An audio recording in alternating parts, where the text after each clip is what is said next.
Run Win. Hello, I'm James, and we're continuing the series, three-part series on proper politics. And today we're going to talk about you cannot distribute prosperity.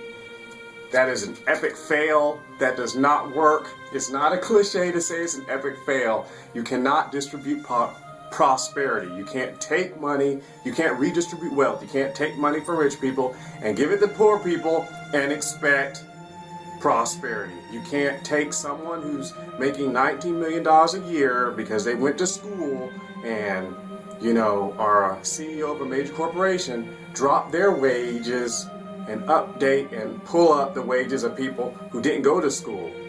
That's not fair. That's not inappropriate. People don't go to school to make money, the same amount of money as people who don't go to school.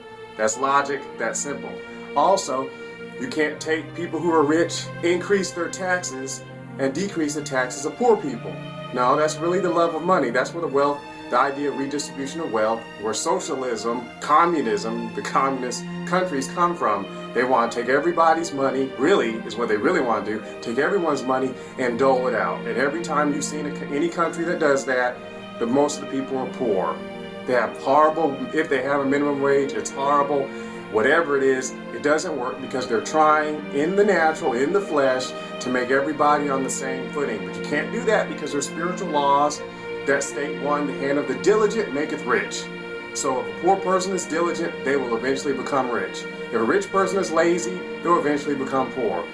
You can't fight spiritual law. You can't give money to a lazy person and expect them to, stay rich. You can't give money to a diligent person and expect them to end up being poor, because you're going against the laws of prosperity set up by God. So you can't do that. Another thing is you cannot take money and put it into bags with holes in it.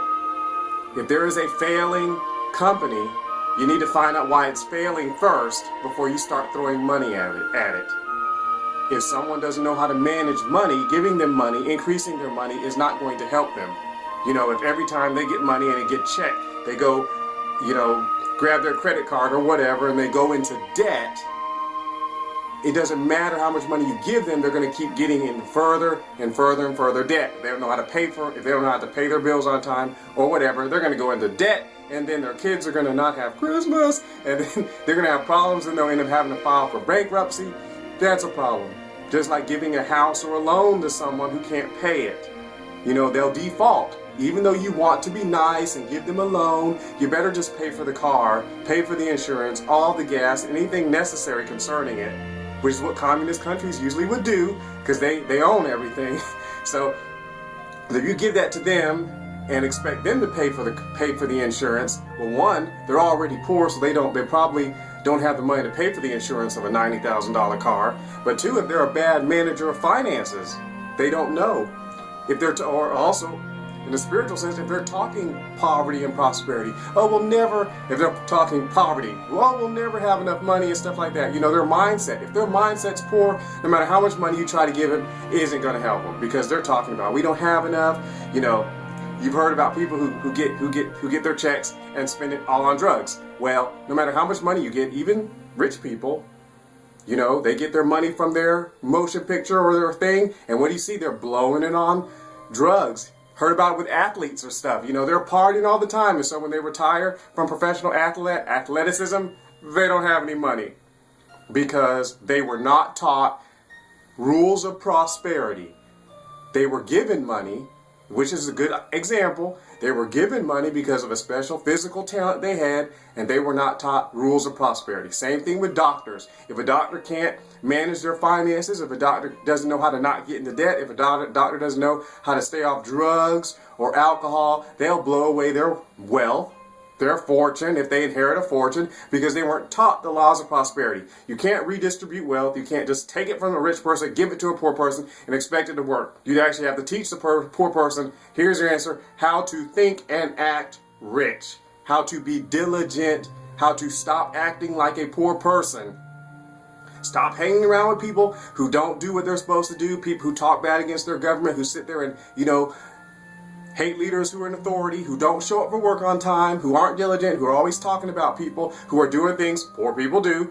You know, a lot of them sit there and complain about being poor, will never have anything. We're talking laws of, I mean, these are spiritual laws. Their words are making their entire life.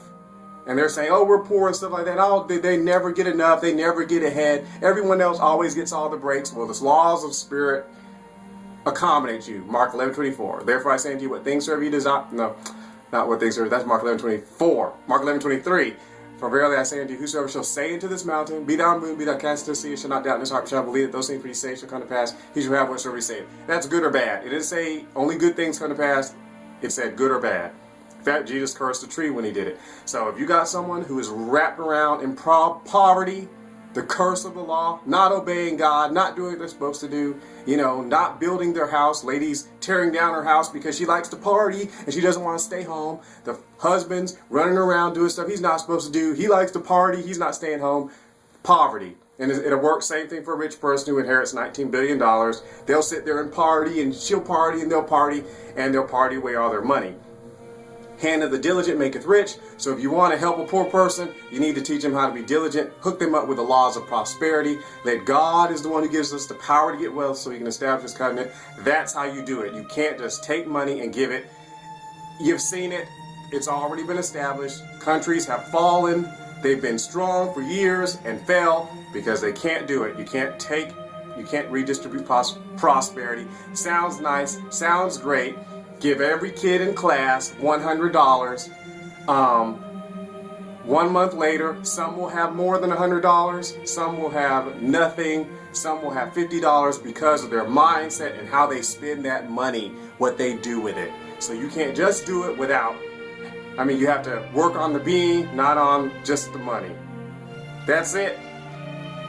What was I going to say? How do I end? Oh, yeah. Live, move, be. Thanks for joining me. I love you. Be blessed.